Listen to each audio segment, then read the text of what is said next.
Noong araw, ang mga punong manggang tanim ni Tandang Isko ay pare-pareho lamang ang bunga. Ito'y maliliit at ang tawag dito ay pahutan. Matamis kapag hinog. Kaya gustong-gusto ng mga bata ang pahutan. Marami ang natutuwa kapag panahon ng pamumunga dahil ang matandang may-ari ay hindi maramot.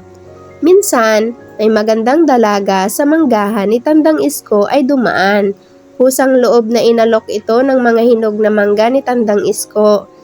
Sa kasiyahan ng binibini ay itinanim nito ang mga buto ng pahutan sa bukid at sa paanan ng bundok. Agad tumubo ang dalawang buto at pagkaraan lang ng ilang araw ay ganap na itong isang puno. Labis na nagtaka si Tandang Isko sa pagkakaroon ng punong manggang sa hangganan ng bukid at sa ibaba ng batuhang bundok. Balak sanang putulin ng matanda ang dalawang puno, subalit sa tuwing siya ay lumalapit, wari may bumubulong ng, "Wag po, wag mo akong patayin." Dala rin ng panghihinayang, kaya hinayaan na lang nitong lumaki at lalong lumago ang dalawang puno ng mangga. Malaking pakinabang tuloy ito sa mga magsasaka at kalabaw na naroon sumisilong. Ang madalas magpahinga sa punong mangga na nasa bukid ay si Kalabaw. Kaya nagkaroon sila ng pagkakataong mag-usap palagi ng puno. "Hulog ka ng langit sa akin, punong mangga.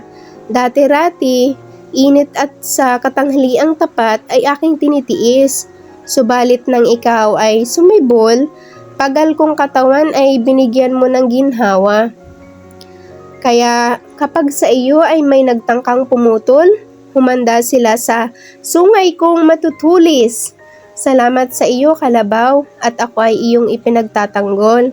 Noon pa man ay hinahangaan ko na ang iyong kasipagan, kakisigan at kalakasan." Nahihiyang wika ni Mangga. Hindi nagtagal, sa dalas ng kanilang pag-uusap ay nagkaintindihan ang Kalabaw at ang punong mangga. Samantala, nagkaroon din ng kagustuhan ang punong manggang nasa paanan ng bundok at ito ay si Manggang Pahutan na malapit sa kanyang kinatutubuan. Sa panahon ng paglilihi ni Pahutan ay palaging sumisilong sa lilim niya ang isang magsasakang may dalang piko. At ewan kung bakit gustong-gusto ng mangga na titigan ang piko. Sumapit ang araw ng pamumulaklak at pamumunga. Parehong pinausukan at inalagaan ni Tandang Isko ang magkahiwalay na puno. Ang lahat ng punong mangga ay pawang nagbunga. Nang bumalik ang matanda upang anihin ang mga bunga ng mangga, ito ay lubhang nagulat.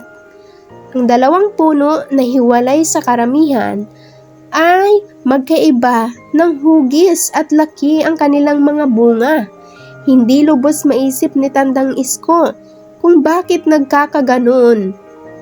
Muli, ang magandang dalaga ay nagbalik at sapagkat ang malalaking mangga ay bunga ng pagkakaunawaan ni Kalabaw at Pahutan. Kaya tatawagin itong Manggang Kalabaw.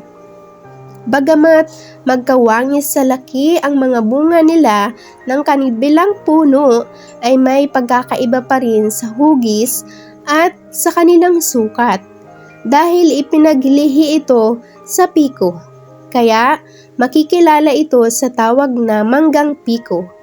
Binibini, paano mo nasabi ang mga bagay na iyan? Sapagkat ako ang diwata ng mga prutas. Ngumiti ang dalaga at biglang nawala. Ang sinabi ng diwata ay paulit-ulit ding ikinukwento ni Tandang Isko sa mga namimili ng mangga. Datapwat hindi na mahalaga iyon. Kahit pahutan, manggang kalabaw o manggang piko, basta ang mga ito ay pare-parehong mangga. Pusong bibitin-bitin, mabangong amuyin, masarap kainin, lalo na't hinog.